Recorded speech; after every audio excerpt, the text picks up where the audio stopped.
नमस्कार छात्रों, बीए प्रथम वर्ष वित्तीय इतिहास पेपर प्रथम में आज अपन वैदिक संस्कृति के बारे में अध्ययन करेंगे। वैसे हड़प्पा सभ्यता के बारे में अपन ने पढ़ा है। हड़प्पा सभ्यता के अंतिम चरण में या उसके विनाश के बाद, यानी हड़प्पा सभ्यता के नष्ट होने के बाद भारत में एक अन्य सभ्यता एवं संस्कृति का विकास हुआ है, जिसे वैदिक सभ्यता कहते हैं अपन। इस सभ्यता की जानकारी हमें वैदिक साहित्य से ही मिलती है। इस सभ्यता यानी वैदिक सभ्यता और संस्कृति के संस्थापकों को ऋग्वेद में आर्य कहा गया है ना। आर्य संस्कृत भाषा का शब्द है जिसका अर्थ है सुसंस्कृत, कुलीन अथवा श्रेष्ठ। योग वशिष्ठ में आर्य की परिभाषा देते हुए लिखा गया है कि जो पर्याप्त रूपेण कर्तव्यों का आचरण अकरणीय व निषेध रखता हुआ अपने स्वाभाविक चरित्र में निष्ठा रखता है वह आर्य है। कुछ विद्वानों की ये मान्यता है कि संभवतः भारत के मूल निवासियों के विरुद्ध अपनी श्रेष्ठता सिद्ध करने के लिए ही भारत में आर्यों ने प्रवेश किया और नव आगंतुकों ने अपने लिए आर्य शब्द का प्रयोग किया था। भारत के मूल निवासियों के लिए उन्होंने देश्यु तथा दास आदि हीन शब्दों का प्रयोग किया, परंतु बाद में आर्य शब्द नव आगंतुकों का जातिवाचक बन गया। इस तरह अपन आर्यों द्वारा स्थापित वैदिक संस्कृति, जिनके बारे में अपन को जानकारी वैदिक साहित्य में मिलती है। अब आज अपन इन आर्यों का मूल निवास स्थान कौन सा है, ये आर्य भारत में कहाँ से आए हैं, भारतीय संस्कृति ने इसने इतना अधिक प्रभावित किया है, तो आखिर में आर्य कौन थे, कहाँ से आए, ये प्रश्न बहुत ही विवादास्पद हैं। इस समस्या के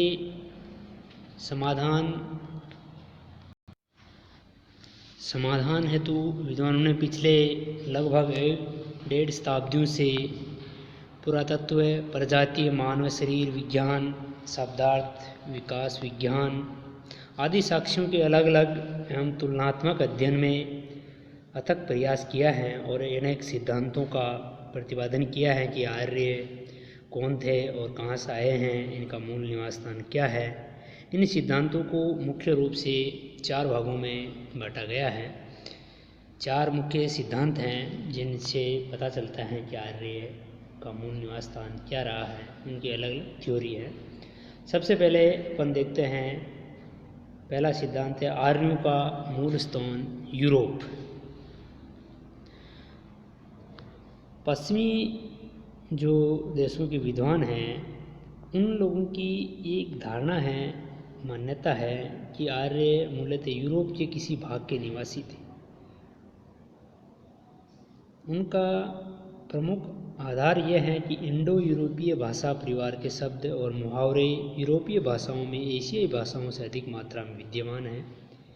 यूरोपीय भाषाओं में भी लिथुनियन भाषा सबसे अधिक प्राचीन है, अतः लिथुनिया या उसके आसपास का कोई क्षेत्र आर्यों का मूल निवास स्थान रहा होगा। संस्कृत और यूरोपीय भाषाओं के विभिन्न शब्दों में समता स्थापित करने वाला प्रथम व्यक्ति फ्लोरेंस यानी इटली का व्यापारी फिलिपी सेस्टी था। परंतु यूरोप का कौन सा देश जो आर्यों का मूल स्थान बन सकते हैं, उसके बारे में भी अलग अलग सिद्धांत हैं, जैसे हैंगरी अथवा डन्यूब नदी की घाटी। आर्यों का मूल स्थान हैंगरी अथवा डन्यूब नदी की घाटी रहा होगा। इनका मत भाषा तथा वृक्ष विज्ञान, पशु पक्षियों की वर्णनों की समानता पर आधारित है। उनका मानना है कि ऋग्वेद के संकेतानुसार आर्यों का मूल स्थान पर्वतों, नदियों और झीलों से घिरा हुआ किसी भी शीतोष्ण कटिबंधीय क्षेत्र रहा होगा, लेकिन उसके बारे में भी कोई विशेष जानकारी अपने को अधिक से अधिक नहीं मिलती है। केवल आर्य जाति की जो विशेषताएं हैं, उनका हैंगरी डन्यूब नदी घाटी के लोगों की विशेषताओं से मिलने के आधार पर ये कहा जाता है कि आर्यों का मूल स्थान हैंगरी या डन्यूब नदी घाटी क्षेत्र रहा है। दूसरा अपन देखते हैं जर्मन क्षेत्र। पेनका नामक विद्वान ने भूरे बालों तथा शारीरिक विशेषताओं के आधार पर जर्मन क्षेत्र के स्कैंडिनेविया को आर्यों का मूल निवास स्थान माना है। उनका कहना है कि चूंकि सुनहरे बाल भारोपीय जातियों की विशेषता है, अतः भारोपीय जाति का मूल निवास जर्मन प्रदेश रहा होगा। प्रमाण के रूप में उनका कहना है कि यूनानी देवता अपोलो के बाल सुनहरे और भूरे बतलाए गए हैं। रोमन शासक केटो एवं सुला के बालों को भी सुनहरा बतलाया गया है। इस तरह उन लोगों ने, यानी मुख्य तौर से पेनका नामक विद्वान ने, आर्यों का मूल स्थान जर्मन क्षेत्र माना है। तो बाकी अपन देखते हैं दक्षिणी रूस।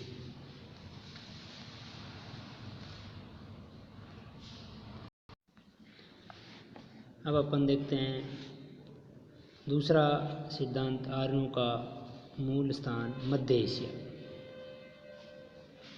भारतीय आर्यों का आदि ग्रंथ ऋग्वेद एवं ईरानी आर्यों का आदि ग्रंथ जैन अवेस्ता, इन दोनों ग्रंथों की भाषाएं प्राय समान हैं। यानी ऋग्वेद और आदि ग्रंथ जैन अवस्था दोनों की भाषाएं समान हैं और इसी समानता के आधार पर इन्हें लगभग समकालीन भी माना जा सकता है। इसलिए विद्वानों का मानना है कि आर्यों का मूल स्थान भारत तथा ईरान के आसपास मध्य एशिया में रहा होगा। इस मत के पीछे एक तर्क यह भी है कि आर्यों के प्राचीनतम लेख भी इसी क्षेत्र में मिले हैं, जैसे कि एशिया माइनर में बोगज कोई नामक स्थान से प्राप्त लेख हैं। इसके अलावा बेबीलोनिया की लिपि में अंकित कुछ मिट्टी की पट्टियाँ मिस्र में एल मेरना नामक स्थान से मिली हैं। इन पर अंकित राजाओं के नाम वैदिक नरेशों के नामों से मिलते जुलते हैं। चूँकि यूरोप में अभी तक आर्यों के प्राचीन लेख अथवा ग्रंथ नहीं मिले हैं, अतः विद्वानों का मानना है कि उनका मूल निवास स्थान एशिया के किसी प्रदेश में रहा होगा। प्राचीनतम आर्य जिन भौगोलिक दशाओं, वनस्पतियों और पशु पक्षियों से परिचित थे, वह यूरोप के किसी भी क्षेत्र में एक साथ नहीं पाई जाती, जबकि एशिया के क्षेत्रों में सभी विशेषताएं एक साथ पाई जाती हैं। अब अपन देखते हैं आर्यों का मूल स्थान उत्तरी ध्रुव। आर्यों के आदि देश के बारे में भारतीय विद्वान लोकमान्य बाल गंगाधर तिलक का मत है कि आर्य मूल में उत्तरी ध्रुव प्रदेश के निवासी थे। ये जो सिद्धांत है बाल गंगाधर तिलक का है। ऋग्वेद वर्णित ज्योतिष और लंबी उषा और 6 माह के दिन रात के आधार पर बाल गंगाधर तिलक ने स्पष्ट करने का प्रयत्न किया है कि ऐसी भौगोलिक और प्राकृतिक परिस्थितियाँ उत्तरी ध्रुव प्रदेश में ही पाई जाती हैं। उनके अनुसार उत्तरी ध्रुव पर हिम प्रलय के कारण आर्यों को अपनी आदि भूमि छोड़कर ईरान और भारत में आकर बसना पड़ा। बाल गंगाधर तिलक के अनुसार हिम प्रलय के पूर्व उत्तरी ध्रुव की जलवायु उत्तम थी और हरा भरा एवं धन धान्य से संपन्न प्रदेश था, परंतु जब हिम प्रलय का प्रकोप हुआ तो जलवायु ऐसे हो उठी और वहाँ के निवासी आर्यों को अपना देश छोड़कर पीछे हटना पड़ा और वो भारत व ईरान में बस गए। अब हम देखते हैं आर्यों का मूल स्थान भारत। भारतीय विद्वानों ने आर्यों के प्राचीनतम ग्रंथों ऋग्वेद एवं जैन अवेस्ता में उपलब्ध तथ्यों के आधार पर ये सिद्ध करने का प्रयास किया है कि आर्य बाहर से नहीं आए हैं, बल्कि भारत के ही मूल निवासी हैं और यहीं से वह अन्य देशों को गए थे। पंडित गंगानाथ झा का मत है कि आर्यों का आदि स्थान भारतवर्ष का ब्रह्म ऋषि देश था। डॉक्टर अविनाश चंद्र दास ने सप्त सिंधु प्रदेश को आर्यों का आदि देश माना है।